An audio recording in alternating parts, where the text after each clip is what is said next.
Satu hari satu firman. Sudahkah Anda membaca firman Tuhan hari ini? Let's go. Shalom saudara yang dikasihi dalam Tuhan. Pada malam hari ini saya ingin menjawab dari salah satu komentar salah satu saudara kita bernama Daniel.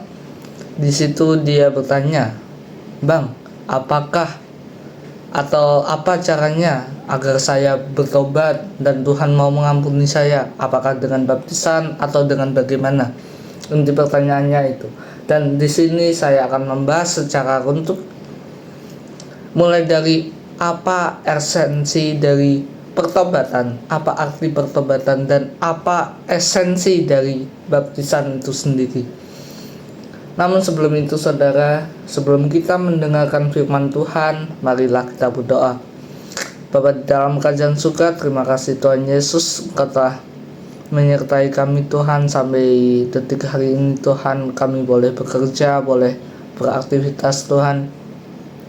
Terima kasih atas nafas kehidupan yang senantiasa Engkau pelihara Tuhan dalam kehidupan kami Tuhan.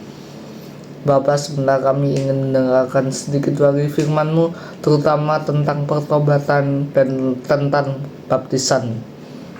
Biarlah apapun yang kami dengar, apapun yang kami baca, dapat kami pelajari Tuhan, menjadi rema dalam kehidupan kami, menjadi terang bagi jalan-jalan kami, dan kami dapat melakukan firman-Mu itu. Terima kasih Tuhan Yesus, terpujilah nama-Mu Tuhan dan sepanjang masa ini. Dalam nama Tuhan Yesus, haleluya, amin. Saudara yang dikasihi dalam Tuhan, sebelum kita membahas tentang bagaimana caranya Tuhan mengampuni dan apa itu arti hubungan antara pertobatan dengan baptisan, kita akan terlebih dahulu saudara memahami tentang apa arti sesungguhnya dari pertobatan itu saudara. Saya bisa ambil ayat dari 2 Tawarik pasal 7 ayat yang ke-14. 2 Tawarik pasal 7 ayat yang ke-14. Demikianlah firman Tuhan. Dari umatku yang atasnya namaku disebut merendahkan diri, berdoa dan mencari wajahku, lalu berbalik dari jalan-jalannya yang jahat, maka aku akan mendengar dari surga dan mengampuni mereka serta memulihkan negeri mereka. Amin saudara. Jadi di dalam 2 Tawarik ini kita tidak hanya berbicara tentang cara-cara pertobatan, tetapi dampak atau efek yang akan Tuhan berikan ketika kita mengalami suatu pertobatan saudara. Nah, kita akan pelajari satu persatu dari awal ayat. Di sini dikatakan dari umatku yang atasnya namaku disebut. Jadi di sini saudara, satu bangsa Israel, mereka bertobat, menyatukan hati mereka menjadi satu nama. Artinya dari semua orang bangsa Israel, mereka sama-sama percaya tentang Allah Israel, Allahnya Abraham, Allahnya Ishak, Allahnya Yakub, dan lain sebagainya. Nah, di sini saudara, umat Israel pada waktu itu masih hidup dalam perjanjian lama. Artinya mereka masih membahas tentang Allah Sang Pencipta. Tetapi saudara, kita sekarang berbicara tentang perjanjian baru saudara. Hidup dalam perjanjian baru artinya ada nama di atas segala nama yang menjadi perantara kita untuk membangun hubungan dengan Tuhan, yaitu nama Tuhan Yesus. Dikatakan saudara, di bawah kolong langit, di atas langit, dan di seluruh tempat bumi, tempat muka bumi, tidak ada yang bisa mengalahkan nama itu, yaitu nama Yesus Kristus. Amin. Jadi di sini saudara, awal-awalnya saudara dikatakan yang atasnya namaku disebut. Artinya apa saudara? Kalau kita mau memulai pertobatan, terutama di sini kita membahas tentang pertobatan saudara. Nah, solusi pertama, cara pertama itu adalah mengatasnamakan Tuhan Yesus. Artinya apa saudara? Kita melakukan iman kita itu atas dasar percaya akan Tuhan Yesus. Saudara, masih ingatkah tentang teori tabernakel, di mana di depan tabernakel itu ada 4 pintu, saudara? 4 pintu itu melambangkan keempat Injil, Matius, Markus, Lukas, Yohanes. Ini artinya bahwa sebelum kita memasuki tata perayaan ibadah kita, sebelum kita memasuki hadirat Tuhan, kita harus benar-benar memulai dengan iman, saudara, memulai dengan percaya. Makanya banyak pendeta, banyak pastor itu berkata, kalau kamu saja percaya dengan imanmu, dengan hatimu, percaya kepada Tuhan Yesus sebagai Tuhan dan Juru Selamatmu secara pribadi, engkau akan diselamatkan. Karena apa, saudara? Ini yang menjadi inti dari pertobatan, saudara. Saudara, kalau kita bertobat kepada Allah lain, kita bertobat kepada semisal Allah agama lain atau Allah siapapun itu yang bukan Yesus Kristus, selain Yesus Kristus, kita sama saja tidak selamat, saudara. Makanya di sini dikatakan dalam 2 Tawarik, mengatasnamakan nama Allah, yaitu Yesus. Artinya apa, saudara? Sebelum kita memulai pertobatan, sebelum kita memulai lahir baru, kita benar-benar percaya dengan iman kita, dengan hati kita, agar kita mengatasnamakan Tuhan Yesus. Kita percaya Tuhan Yesus sebagai Tuhan dan Juru Selamat kita. Itulah yang otomatis menghapus dosa-dosa kita, saudara. Artinya apa, saudara? Kita bertobat itu ada alasannya, yaitu karena Tuhan Yesus telah mengampuni dosa kita di kayu salib. Makanya daripada itu, kita menyerahkan pertobatan kita kepada Tuhan Yesus, sehingga di dalam proses kehidupan iman kita selalu dituntun oleh satu nama yang paling berkuasa, yaitu nama Yesus. Nah, oke, kita akan bahas selanjutnya. Yang atasnya namaku disebut merendahkan diri. Nah, di sini, saudara, merendahkan diri. Ada 3 pokok iman Kristen, saudara. Yesus pernah berkata begini, barang siapa mau mengikuti aku, ia menyangkal dirinya, memikul salib dan mengikut aku. Menyangkal diri ini juga ada di perjanjian lama. Artinya setelah memasuki 4 gerbang, setelah kita percaya kepada Tuhan Yesus, kita baru menyangkal diri, merendahkan diri. Artinya apa, saudara? Kita harus punya mindset, kita harus berpikir, oh, tanpa kasih Tuhan, tanpa anugerah Tuhan, tanpa berkat Tuhan, tanpa kuasa Tuhan, tanpa Tuhan Yesus disalibkan, kita tidak bisa selamat, saudara. Kita tidak bisa, dosa kita tidak bisa diampuni. Itu yang harus menjadi pedoman kita. Kita tidak bisa bermegah diri. Karena apa? Di atas segala sesuatu, kehidupan kekal, pertobatan itu di atas segalanya, saudara. Karena itu, saudara, kita tidak bisa mengandalkan kekuatan diri kita. Kita hanya bisa berserah sama Tuhan. Kita percaya, kita berserah, Tuhanlah yang akan menjaga kita, menjaga pertobatan kita, sehingga kita benar-benar melakukan pertobatan kita, melakukan kelahiran kembali kita itu dengan sungguh-sungguh, saudara. Oke, next, merendahkan diri, berdoa dan mencari wajahku. Nah, di sini, saudara, berdoa dan mencari wajah itu melambangkan tata ibadah Ekaristi atau ibadah raya atau komsel, sel group, ibadah harian, doa, puasa, dan lain sebagainya. Tata cara ibadah kita. Ini yang diartikan berdoa dan mencari wajah. Artinya apa, saudara? Kita berdoa, bisa itu sendiri, bisa itu berkelompok, berorangan, atau dengan orang lain. Dan mencari wajah, artinya kita melakukan tata ibadah kita itu harus ada dasarnya, saudara. Mencari wajah Tuhan, dimana kita, saudara, kalau kita berdoa, kita mohon ampun sama Tuhan. Kita harus tahu apa sih tujuan kita berdoa, apa sih tujuan kita ibadah, kita ikut komsel itu apa. Nah, kadang ini yang menjadi salah satu topik permasalahan yang keliru di dalam kekristenan. Kadang orang Kristen beribadah hanya untuk beribadah, ya udah beribadah sebagai rutinitas, sebagai tata ibadah. Setiap hari Minggu atau setiap hari Sabtu saya akan ke komsel atau saya akan ke gereja. Hanya sekedar jadwal, saudara. Dan mereka tidak mengerti esensi dari ibadah itu.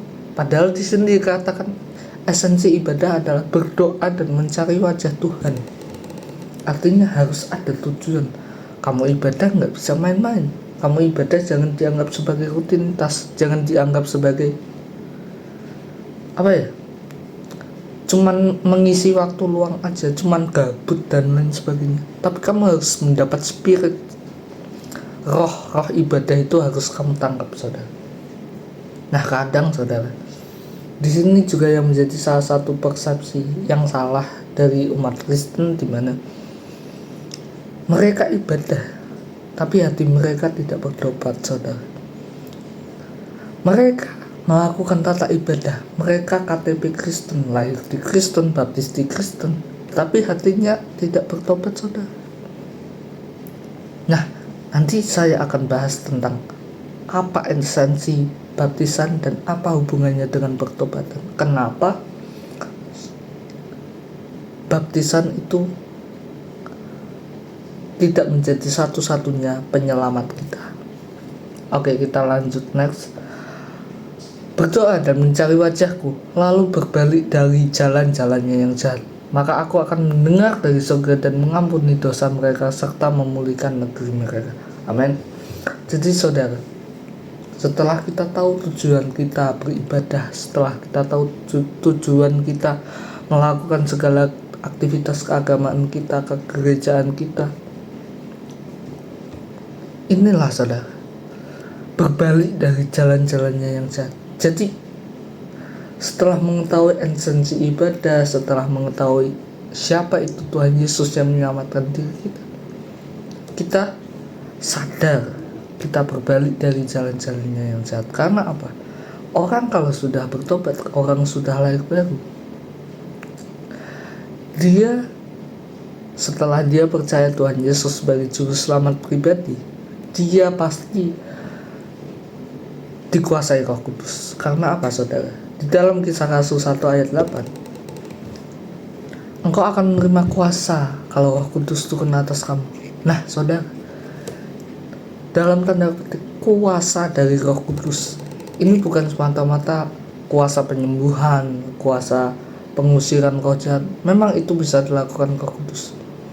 Tetapi poin utama dari kuasa ini, saudara, adalah kuasa untuk melawan dosa. Apa arti dosa? Dosa tidak hanya mencuri, tidak hanya berbohong dan lain sebagainya, tetapi dosa lebih kepada ketika hubungan kita dengan Tuhan itu sudah putus, sudah menjauh, saudara. Makanya ini Roh Kudus memberi kuasa untuk melawan dosa, untuk melawan sikap kita yang menjauh daripada Tuhan, untuk melawan kebiasaan buruk kita yang membuat kita jatuh dalam dosa dan akhirnya menjauh daripada Tuhan. Kuasa untuk melawan dosa, sehingga ketika kita sudah menjauh daripada Tuhan, kita bertobat, kita menerima kuasa Roh Kudus. Roh Kuduslah yang akan menginsafkan kita, yang akan membantu kita. Ayo, jauhi jalan-jalan yang buruk, jauhi jalan-jalan yang cara-cara yang tidak baik, tidak benar di mata Allah.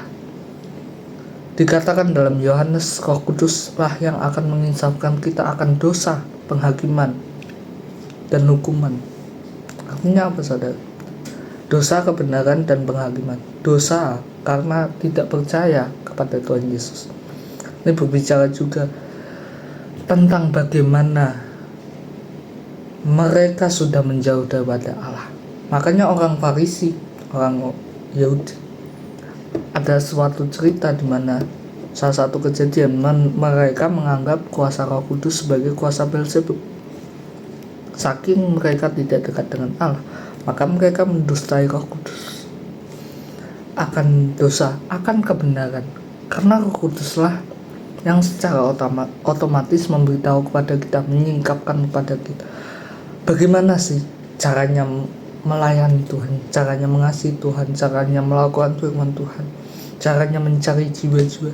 Itu udah ada kuasa yang dipakai, diberi Roh Kudus, saudara. Akan dosa, akan kebenaran, akan penghakiman, agar kita senantiasa berjaga-jaga. Ayat kemarin, berjaga-jaga, karena kita tidak tahu kapan waktunya, saudara. Nah itu, saudara, Roh Kudus mengingatkan kita untuk kita terus berjaga-jaga, saudara. Kita tidak bisa santai-santai, tidak bisa memakai waktu kita untuk leha-leha, foya-foya, dan lain sebagainya. Tetapi bagaimana waktu kita itu dipakai untuk intim dengan Tuhan, untuk membangun relasi lebih lagi dengan Tuhan. Nah, sekarang saya akan jelaskan apa esensi dari baptisan itu sendiri, saudara.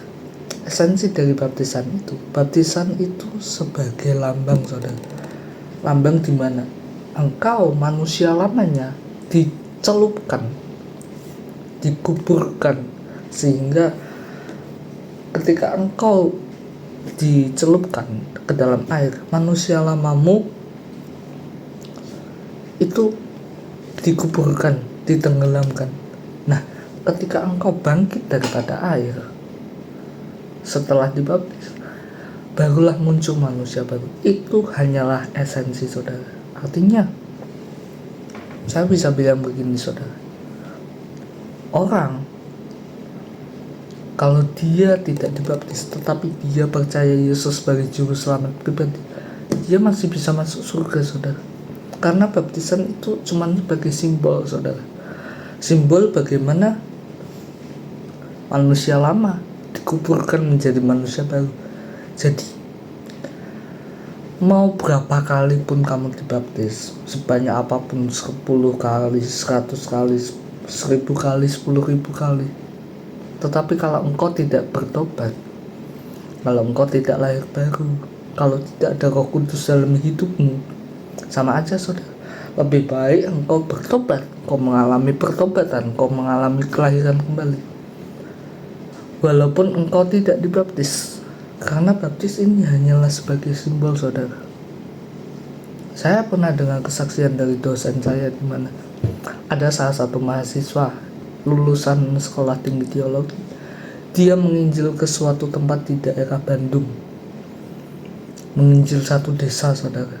Ada sekitar 600 orang, dan di situ umatnya Muslim semua, saudara. Nah, mahasiswa ini, lulusan ini, dulu adalah anak pesantren, jadi dia pintar baca Al-Quran lah, saudara. Makanya dia diutus ke sana. Dia pada awalnya mengajak bicara warga setempat, mengajak bicara ustadz-ustadz tentang Al-Quran.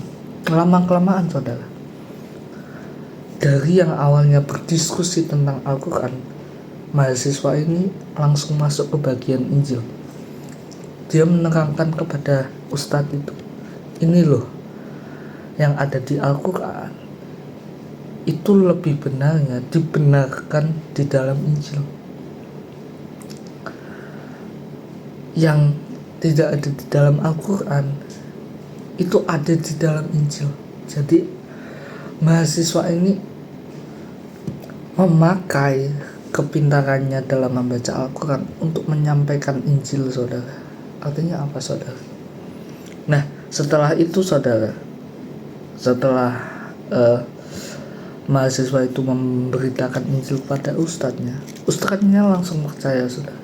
Si ustadz langsung percaya, satu desa bertobat semua. Sesuai dengan janji Tuhan, aku akan mendengar dari surga dan mengampuni dosa mereka, serta memulihkan negeri mereka. Saudara dikasih dalam Tuhan, ayat ini digenapi sama Tuhan Yesus, di mana Tuhan Yesus berkata, berilah dirimu diselamatkan, maka seisi rumahmu diselamatkan. Artinya apa, saudara? Kalau kita diselamatkan, kita juga harus menyelamatkan orang lain, saudara. Nah, oke, kita balik ke ceritanya, saudara. Setelah satu desa bertobat, percaya Yesus, mereka tanya kepada mahasiswa ini, bagaimana kami dibaptis? Soalnya desa lain itu masih banyak muslimnya, masih banyak Islamnya. Kalau kami dibaptis satu desa, pada curiga, kenapa tiba-tiba satu desa dibaptis? Wajar dong, agama sebelah skeptis, menganggap itu sesuatu yang heran. Nah, akhirnya mahasiswa ini berkata kepada seluruh warga desa itu, udah nggak usah dibaptis, yang penting kalian percaya sama Tuhan Yesus, yang penting kalian punya iman sama Tuhan Yesus, pasti diselamatkan. Yang penting kalian menerima Tuhan Yesus sebagai juru selamat, pasti diselamatkan tanpa dibaptis. Nah, artinya saudara, dimana inti dari pertobatan, inti dari kelahiran kembali itu bukan berarti kita harus mengikuti seluruh tata ibadah kita. Contohnya dibaptis, contohnya ya, intinya jangan menganggap tata ibadah kita sebagai ritual, sebagai hal yang wajib, hal yang rutinitas, saudara. Tetapi dibalik itu semua, Roh Kuduslah yang harus ada di dalam diri Anda. Roh Kuduslah yang harus ada di dalam hidup Anda, sehingga Anda mau bagaimanapun itu, mau ibadah dimanapun, mau dibaptis berapapun, mau Anda di kota manapun, gereja apapun, selama Roh Kudus ada di dalam Anda pasti hidupnya akan dipimpin Roh Kudus. Pertobatan Anda akan semakin lama semakin meninggalkan dosa Anda. Dan inti dari pengampunan Tuhan, ketika kita menerima Tuhan Yesus sebagai juru selamat, itu Tuhan Yesus sudah menanggungnya di kayu salib. Jadi inti pertobatan ini adalah, yang pertama, kita percaya kepada Tuhan Yesus sebagai juru selamat pribadi. Itu yang paling penting, yang inti, yang utama, yang pertama yang kita lakukan untuk mengalami pertobatan dan kelahiran kembali. Yang kedua, merendahkan diri, menyangkal diri. Kita harus memahami, tanpa Tuhan, tanpa kasih Tuhan, kita tidak bisa selamat. Yang ketiga, berdoa dan mencari wajah. Kita harus tahu apa esensi, apa tujuan kita beribadah. Jangan anggap ibadah itu sebagai rutinitas belaka, tetapi harus ada spirit yang kita tangkap dari ibadah itu. Next, berbalik dari jalan-jalan. Nah, ini berbalik dari jalan-jalan itu setelah kita mengenal tujuan ibadah kita mengalami hidup bersama Kristus, makanya kita akan dituntun Roh Kudus untuk mengalami kehidupan yang lebih baik. Kelima, ada janji Tuhan mendengar dari surga dan mengampuni dosa. Tidak hanya mengampuni dosa, tetapi memulihkan negeri. Artinya, ketika kita diselamatkan, ketika kita mendapat karunia, mendapatkan keselamatan itu, jangan dipendam sendiri, saudara. Harus Anda wartakan. Kita harus mempunyai hati berbelas kasih terhadap saudara-saudara kita yang belum percaya sama Tuhan Yesus, sehingga kita juga harus mewartakan tentang keselamatan. Ya dong, semua orang butuh keselamatan, amin. Makanya kita harus wartakan. Nah, satu tips yang bisa saya berikan kepada Anda semua adalah, jangan pernah Anda berpikiran Anda adalah makhluk berdosa. Ya, kita tahu bahwa kita semua berdosa. Roma 3 ayat 23, semua manusia sudah berdosa dan telah kehilangan kemuliaan Allah. Tetapi ketika kita sudah diselamatkan, ubahlah pola pikir Anda dari manusia berdosa menjadi manusia yang diselamatkan. Artinya kita tidak memikirkan lagi apa masa lalu kita, apa dosa-dosa kita. Kita hanya memikirkan kita anak Allah. Terus yang di pikiran kita anak Allah, kita sudah diselamatkan, kita sudah ditebus. Saudara, orang yang sakit, kalau dia bahagia, kalau dia hatinya gembira, pasti sakitnya cepat sembuh. Karena dia terus memikirkan, aku ini harus sembuh, aku ini harus sembuh, aku harus sehat, dan lain sebagainya, dan seterusnya. Nah sama saudara, kalau kita dulu mengalami penyakit yaitu dosa, kita juga harus memperkatakan iman kita. Aku ini sudah diampuni, aku ini Allah, aku dikasihi Tuhan, aku ini murid Tuhan. Makanya itu saudara, iblis tidak bisa mengambil keselamatan kita, saudara. Itu menjadi haknya kita, hak waris kita setelah kita percaya Tuhan Yesus. Tetapi iblis bisa mempengaruhi pikiran kita untuk kita terus memikirkan masa lalu kita, untuk mempengaruhi kita memikirkan segala dosa-dosa kita, menghasut kita, apakah saya diampuni atau tidak, apakah saya diselamatkan atau. Itu adalah bujukan iblis, itu adalah serangan iblis. Nah, kita lawan dengan firman Tuhan. Berubah dari pembaruan budi. Roma 12 ayat 2, berubahlah dari pembaruan budi. Kita berubah dari yang dulunya, dosa saya begini, masa lalu saya begini, saya trauma begini. Tapi berubah saudara. Oh, saya anak Allah, saya sempurna di mata Tuhan, saya berharga di mata Tuhan, saya sudah diselamatkan, saya sudah diampuni. Kalau kita berpikiran seperti itu, kita akan semakin hari semakin mengalami hadirat Tuhan. Karena kunci dari semua itu adalah pikiran saudara. Kenapa Adam Hawa jatuh dalam dosa? Karena pikirannya dipengaruhi. Kenapa kita bisa kembali ke manusia lama? Karena pikiran kita dipengaruhi. Makanya pikiran kita harus dipengaruhi sama firman Tuhan, bukan sama iblis. Makanya harus sering berdoa, sering baca Alkitab, sering intim dengan Tuhan. Matius 6 ayat 33, carilah dahulu kerajaan Allah, maka semuanya akan ditambahkan padamu. Intim dulu sama Tuhan, cari dulu Tuhan, baru Anda bisa merasakan hadirat Tuhan. Kalau Anda merasakan hadirat Tuhan, semakin hari semakin hidup Anda diperbarui. Percaya saya. Amin. Marilah kita berdoa. Bapa di dalam kerajaan surga, terima kasih Tuhan Yesus, Engkau telah memberikan sedikit renungan dari hari ini Tuhan. Kami belajar tentang makna pertobatan, langkah-langkah pertobatan, dan apa esensi Tuhan dari peribadahan kami Tuhan. Oh Tuhan, ampuni kami Tuhan bila kami sering menganggap ibadah kami sebagai rutinitas Tuhan. Tapi biarlah kami semakin dipelajari Tuhan. Engkau mengajari kami Tuhan sebagai anak-Mu, sebagai murid-Mu Tuhan, tentang bagaimana kami harus mencari wajah-Mu, tentang bagaimana kami harus mengutamakan nama-Mu di atas segalanya Tuhan, sehingga ketika kami menjalani aktivitas kami Tuhan, kami senantiasa meminta pertolongan daripada Roh Kudus, sehingga kami tidak bisa menggunakan kekuatan kami, tidak bisa kami berjalan sendiri Bapa. Oleh karena itu Tuhan, ingatkan kami Tuhan untuk terus mengutamakan Engkau di atas segalanya, agar terus berharap menganggap Engkau sebagai sandaran pertama kami Tuhan, harapan kami Tuhan, satu-satunya pengharapan kami. Walaupun manusia mengkhianati kami Tuhan, tapi kami percaya masih ada Engkau Tuhan yang setia Tuhan.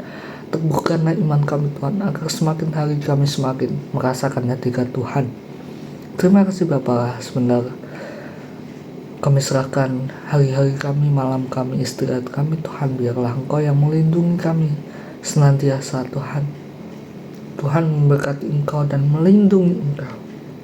Tuhan menyinari Engkau dengan wajahnya dan memberi Engkau kasih karunia. Tuhan menghadapkan wajahnya kepadamu dan memberi Engkau damai sejahtera. Biarlah saudara, damai sejahtera yang Tuhan Yesus berikan, kasih karunia Tuhan Yesus, dan keselamatan yang Tuhan Yesus berikan dapat kita hidupi, dapat kita lakukan, dan dapat kita wartakan. Terpujilah nama Tuhan. Terima kasih Tuhan Yesus. Sertai kami Tuhan sampai pada akhir zaman Engkau datang menjemput kami kedua kalinya. Sampai Maranatha. Tuhan Yesus memberkati. Haleluya. Amin.